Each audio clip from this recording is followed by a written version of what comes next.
Welcome to Snoozecast, the podcast designed to help you fall asleep. Find us on snoozecast.com and follow us on Instagram at Snoozecast, where you'll find behind-the-scenes content. If you enjoy our show, please write a review on the podcast app.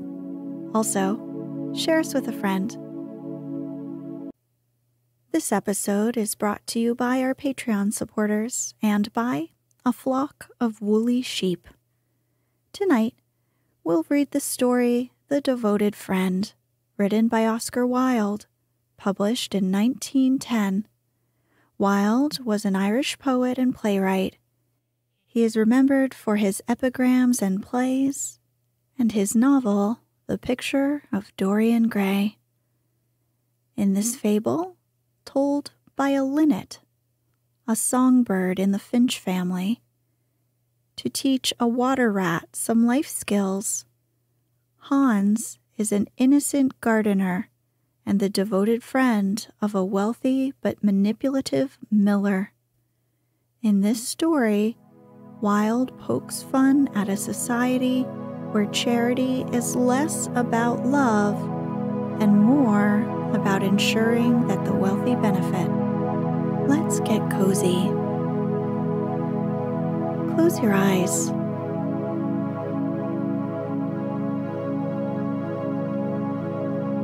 Relax your body into the softness of your bed.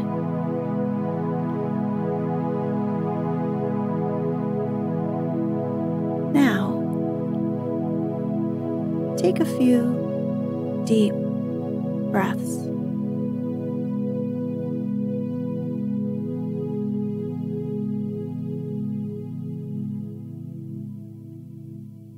One morning, the old water rat put his head out of his hole. He had bright, beady eyes and stiff gray whiskers, and his tail was like a long bit of black India rubber. The little ducks were swimming about in the pond, looking just like a lot of yellow canaries, and their mother, who was pure white with real red legs, was trying to teach them how to stand on their heads in the water. You will never be in the best society unless you can stand on your heads, she kept saying to them, and every now and then she showed them how it was done. But the little ducks paid no attention to her. They were so young that they did not know what an advantage it is to be in society at all. "What disobedient children!" cried the old water rat. "They really deserve to be drowned." "Nothing of the kind," answered the duck. "Everyone must make a beginning, and parents cannot be too patient." I know nothing about the feelings of parents," said the water rat. "I'm not a family man. In fact, I have never been married, and I never intend to be. Love is all very well in its way, but friendship is much higher. Indeed, I know of nothing in the world that is either nobler or rarer than a devoted friendship." "And what, pray, is your idea of the duties of a devoted friend?" asked a green linnet, who was sitting in a willow tree hard by and had overheard the conversation. "Yes, that is just what I want to know," said the duck. and she swam away to the end of the pond and stood upon her head in order to give her children a good example. "What a silly question," cried the water rat. "I should expect my devoted friend to be devoted to me, of course." "And what would you do in return?" said the little bird, swinging upon a silver spray and flapping his tiny wings. "I don't understand you," answered the water rat. "Let me tell you a story on the subject," said the linnet. "Is the story about me?" asked the water rat.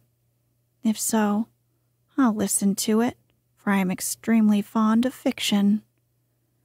"It is applicable to you," answered the linnet, and he flew down and, alighting upon the bank, he told the story of the devoted friend. "Once upon a time," said the linnet, "there was an honest little fellow named Hans." "Was he very distinguished?" asked the water rat. "No," answered the linnet. "I don't think he was distinguished at all, except for his kind heart and his funny, round, good-humored face. He lived in a tiny cottage all by himself, and every day he worked in his garden. In all the countryside there was no garden so lovely as his. Sweet William grew there, and gillyflowers, and shepherd's purses, and fair maids of France. There were damask roses, and yellow lilies, lilac crocuses, and gold, purple violets, and white, columbine and lady's smock, marjoram and wild basil, the cowslip, and the flower de luce, the daffodil, and the clove pink bloomed or blossomed in their proper order as the months went by, one flower taking another flower's place, so that there were always beautiful things to look at and pleasant odors to smell. Little Hans had a great many friends, but the most devoted friend of all was big Hugh the miller.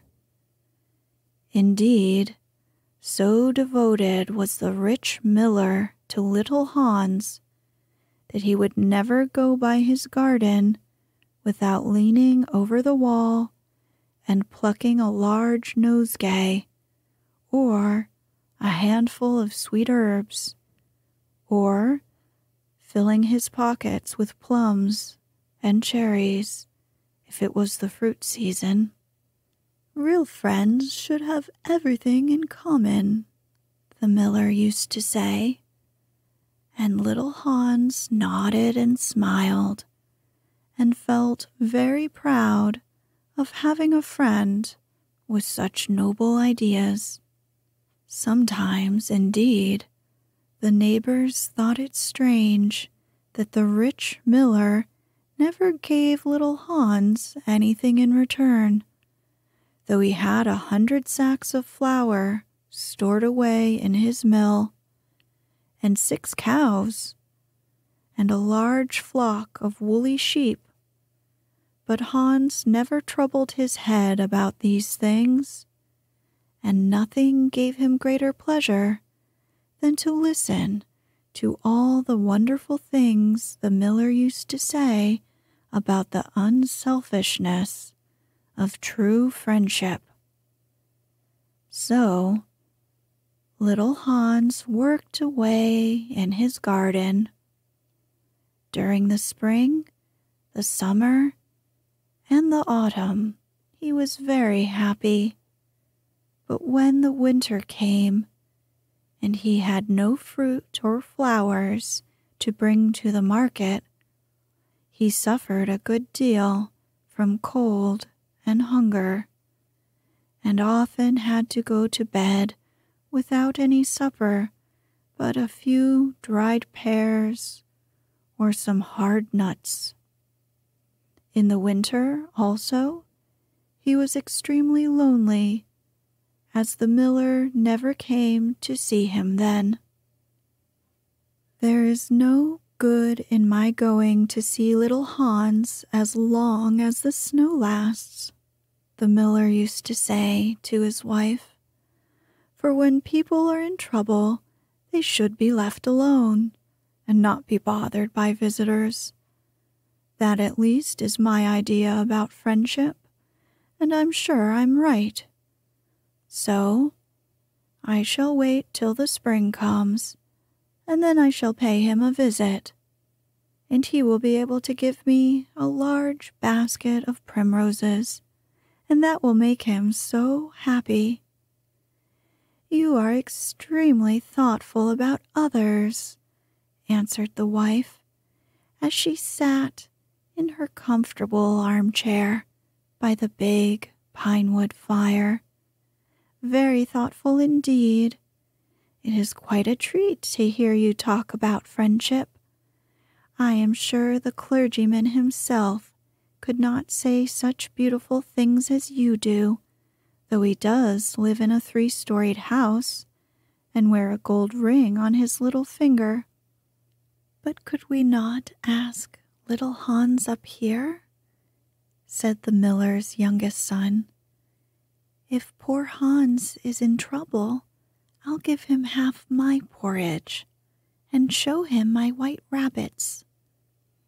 "What a silly boy you are," cried the miller. "I really don't know what is the use of sending you to school. You seem not to learn anything. Why, if little Hans came up here and saw our warm fire and our good supper and our cask of red wine, he might get envious, and envy is a most terrible thing, and would spoil anybody's nature. I certainly will not allow Hans' nature to be spoiled. I am his best friend, and I will always watch over him and see that he is not led into any temptations. Besides, if Hans came here, he might ask me to let him have some flour on credit, and that I could not do. Flour is one thing, and friendship is another, and they should not be confused. Why, the words are spelt differently, and mean quite different things. Everybody can see that." "How well you talk," said the miller's wife, pouring herself out a large glass of warm ale. "Really, I feel quite drowsy. It is just like being in church." "Lots of people act well," answered the miller, "but very few people talk well, which shows that talking is much the more difficult thing of the two, and much the finer thing also." And he looked sternly across the table at his little son, who felt so ashamed of himself that he hung down his head and grew quite scarlet, and began to cry into his tea. However, he was so young that you must excuse him. "Is that the end of the story?" asked the water rat. "Certainly not," answered the linnet. "That is the beginning." "Then you are quite behind the age," said the water rat. "Every good storyteller nowadays starts with the end, and then goes on to the beginning, and concludes with the middle. That is the new method. I heard all about it the other day from a critic who was walking round the pond with a young man. He spoke of the matter at great length, and I am sure he must have been right, for he had blue spectacles and a bald head, and whenever the young man made any remark, he always answered, "Pooh! But pray go on with your story. I like the miller immensely. I have all kinds of beautiful sentiments myself, so there is great sympathy between us." "Well," said the linnet, hopping now on one leg and now on the other, as soon as the winter was over and the primroses began to open their pale yellow stars, the miller said to his wife that he would go down and see little Hans. "Why, what a good heart you have," cried his wife. "You are always thinking of others. And mind you take the big basket with you for the flowers." So the miller tied the sails of the windmill together with a strong iron chain, and went down the hill with the basket on his arm. "Good morning, little Hans," said the miller. "Good morning," said Hans, leaning on his spade and smiling from ear to ear. "And how have you been all the winter?" said the miller. "Well, really," cried Hans, "it's very good of you to ask, very good indeed. I'm afraid I had a rather hard time of it. But now the spring has come, and I'm quite happy, and all my flowers are doing well." "We often talked of you during the winter, Hans," said the miller, "and wondered how you were getting on." "That was kind of you," said Hans. "I was half afraid you had forgotten me." "Hans, I'm surprised at you," said the miller. "Friendship never forgets. That is the wonderful thing about it. But I'm afraid you don't understand the poetry of life. How lovely your primroses are looking, by the by." "They are certainly very lovely," said Hans, "and it is most lucky for me that I have so many. I'm going to bring them to the market and sell them to the burgomaster's daughter and buy back my wheelbarrow with the money." "Buy back your wheelbarrow? You don't mean to say you have sold it? What a very stupid thing to do." "Well, the fact is," said Hans, "that I was obliged to. You see, the winter was a very bad time for me, and I really had no money at all to buy bread with. So, first I sold the silver buttons off my Sunday coat, and then I sold my silver chain, and then I sold my big pipe, and at last I sold my wheelbarrow, but I'm going to buy them all back again now." "Hans," said the miller, "I'll give you my wheelbarrow. It's not in very good repair indeed. One side is gone, and there's something wrong with the wheel spokes. But, in spite of that, I'll give it to you. I know it's very generous of me, and a great many people would think me extremely foolish for parting with it. But I am not like the rest of the world. I think that generosity is the essence of friendship, and besides, I've got a new wheelbarrow myself, so you may set your mind at ease. I will give you my wheelbarrow."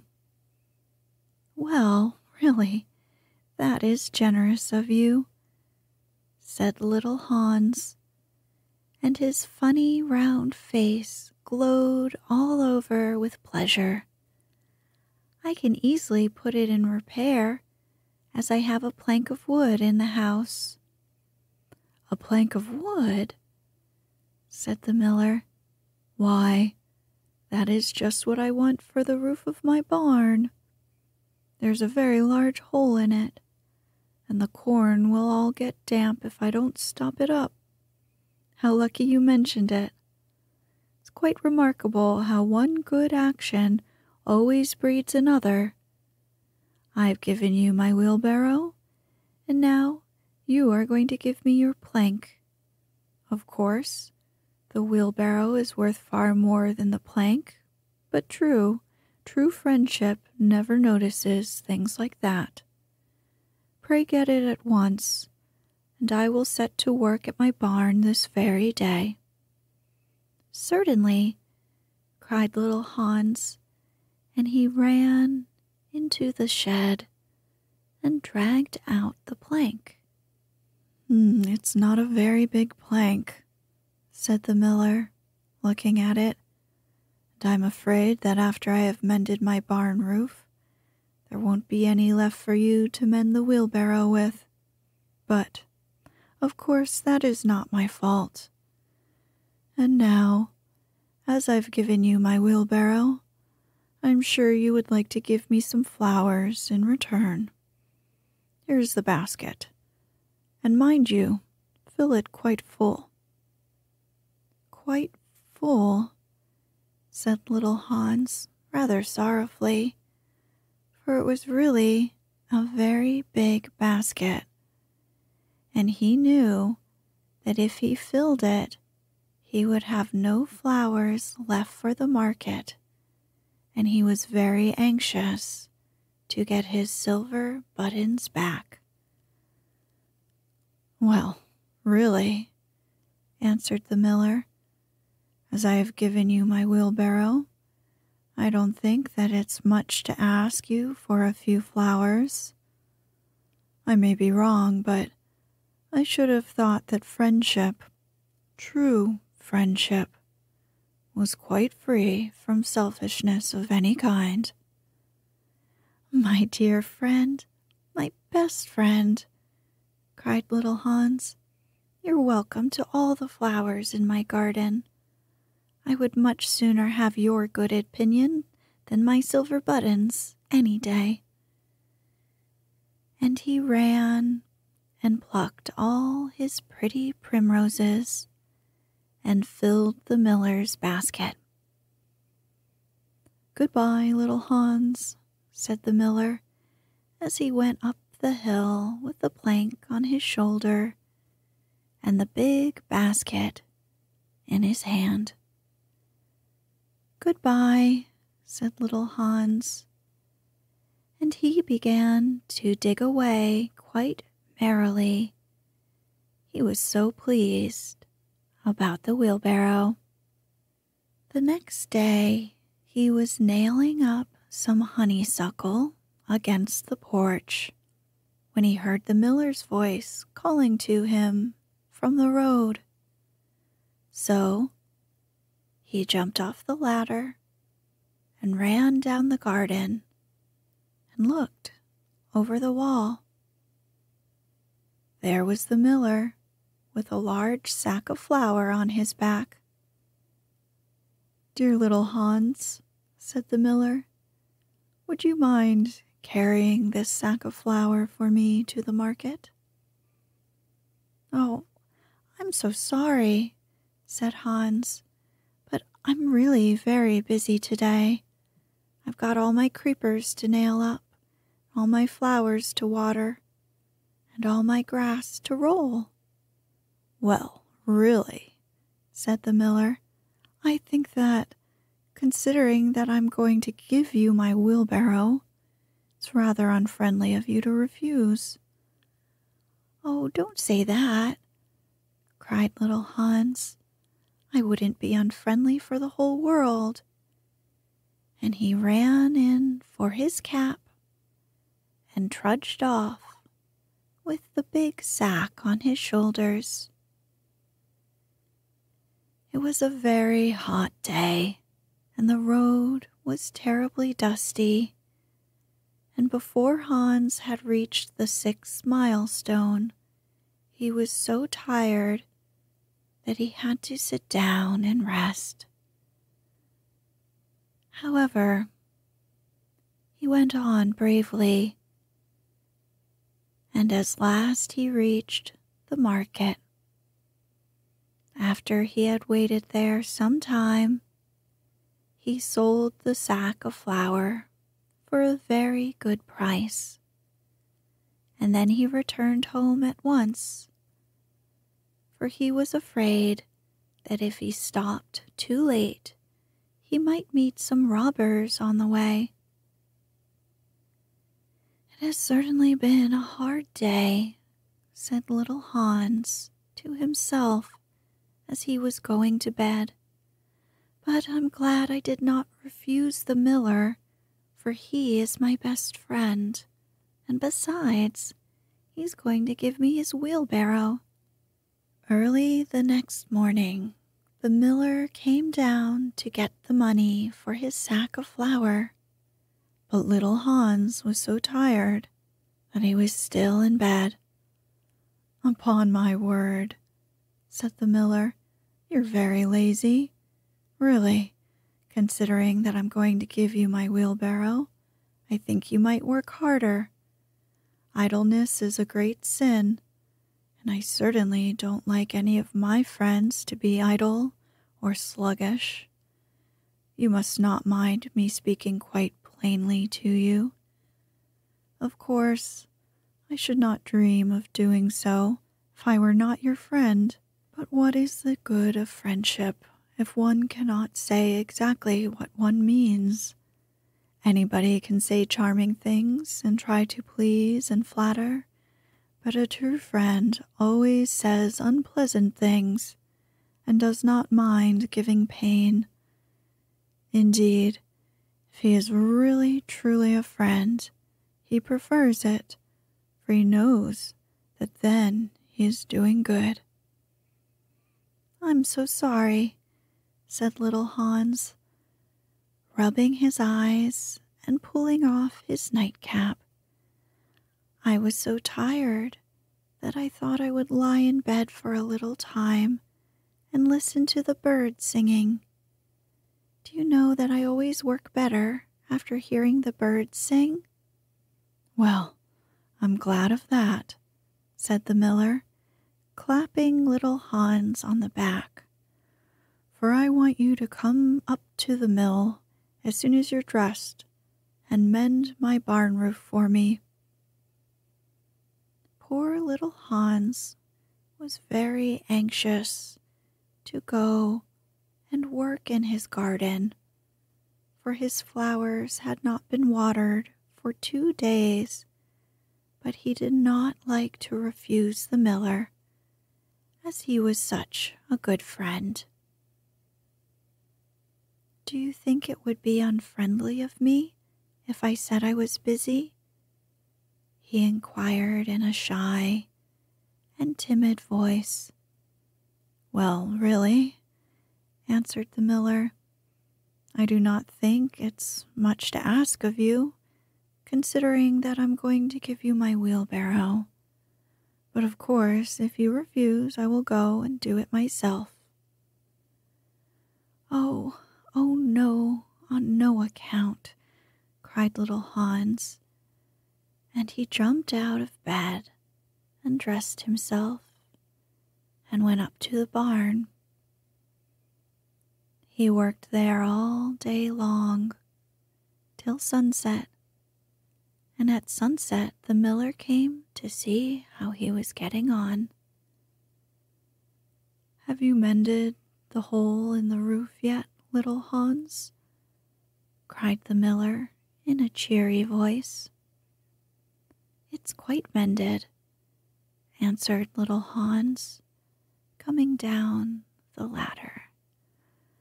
"Ah," said the miller, There is no work so delightful as the work one does for others.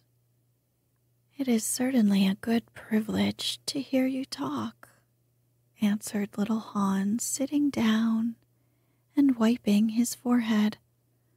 A very great privilege, but I'm afraid I shall never have such beautiful ideas as you do. Oh, they'll come to you, said the miller, but you must take more pains. At present you have only the practice of friendship. Some day you will have the theory also. Do you really think I shall? Asked little Hans.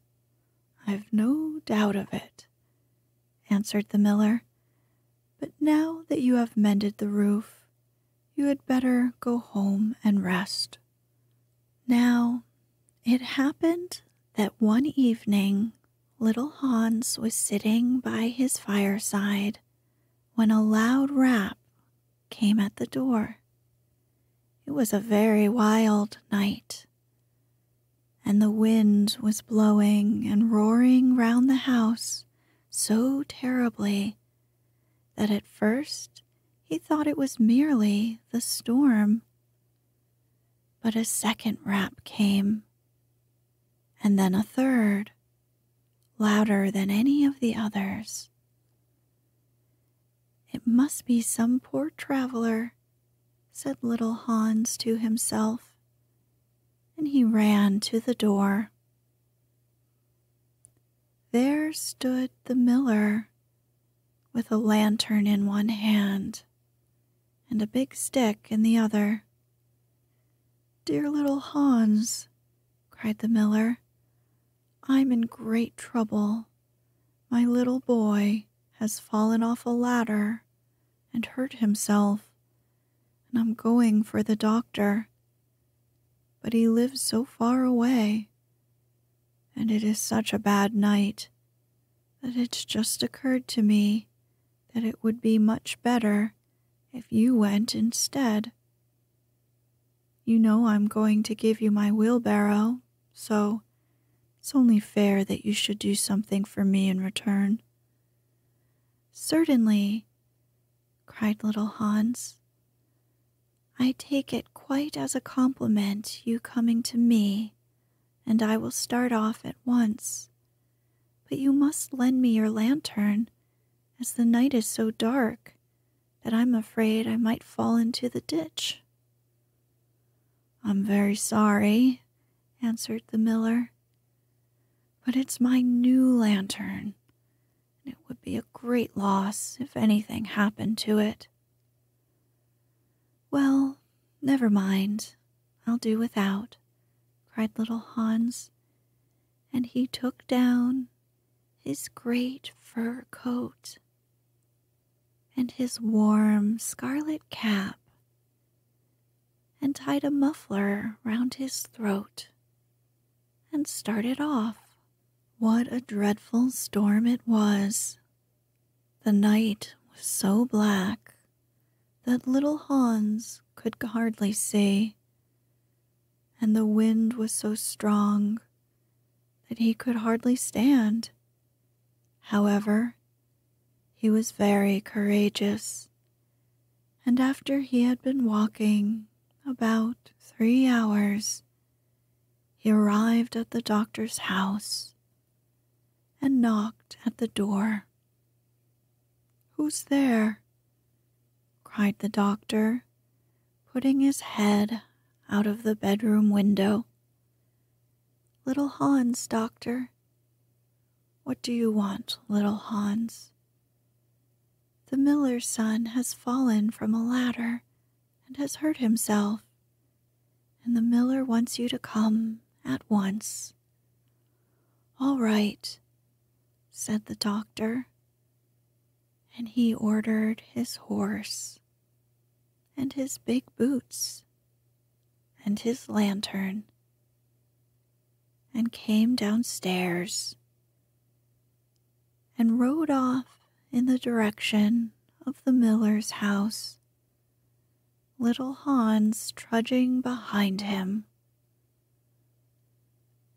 But the storm grew worse and worse, and the rain fell in torrents, and little Hans could not see where he was going or keep up with the horse.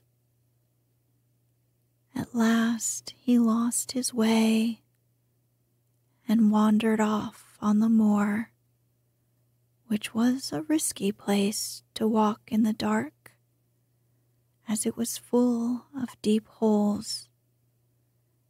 And there poor little Hans fell into a hole as he tripped and broke his legs. Someone found him the next day and took him to the hospital. Everybody went to little Hans's room at the hospital, as he was so popular, and the miller was the chief visitor. "Ah, this is my best friend," said the miller, "and it's only fair that I should have the first place in line to visit." So he walked to the head of the line, and every now and then wiped his eyes with a big pocket handkerchief.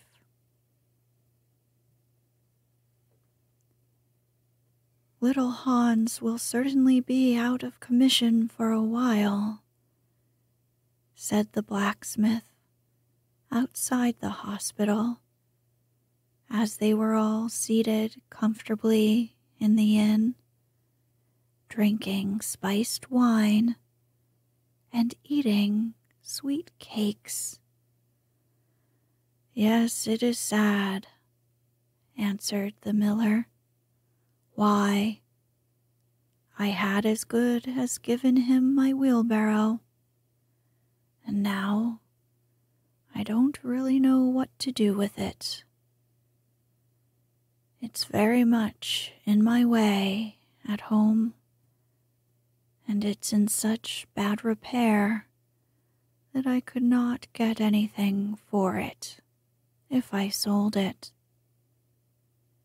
I will certainly take care not to give away anything again. One always suffers for being generous." "Well," said the water rat, after a long pause. "Well, that is the end," said the linnet. "But what became of the miller?" asked the water rat.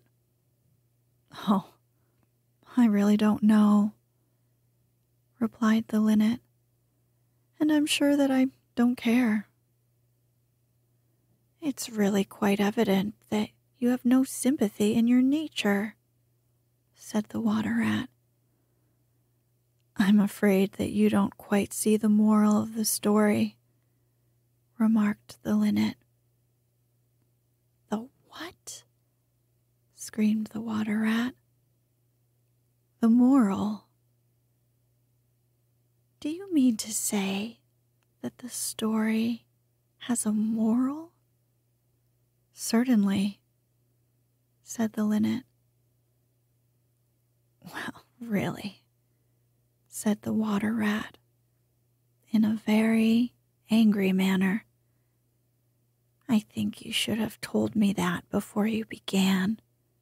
If you had done so, I certainly would not have listened to you. In fact, I should have said, 'Pooh,' like the critic. However, I can say it now." So he shouted out, "Pooh," at the top of his voice, gave a whisk from his tail, and went back into his hole. And how do you like the water rat?" asked the duck, who came paddling up some minutes afterwards. "He has a great many good points, but for my own part, I have a mother's feelings, and I can never look at a confirmed bachelor without the tears coming into my eyes." "I am rather afraid that I have annoyed him," answered the linnet. "The fact is that I told him a story with a moral." "Oh, that is a very dangerous thing to do," said the duck. "And I quite agree with her."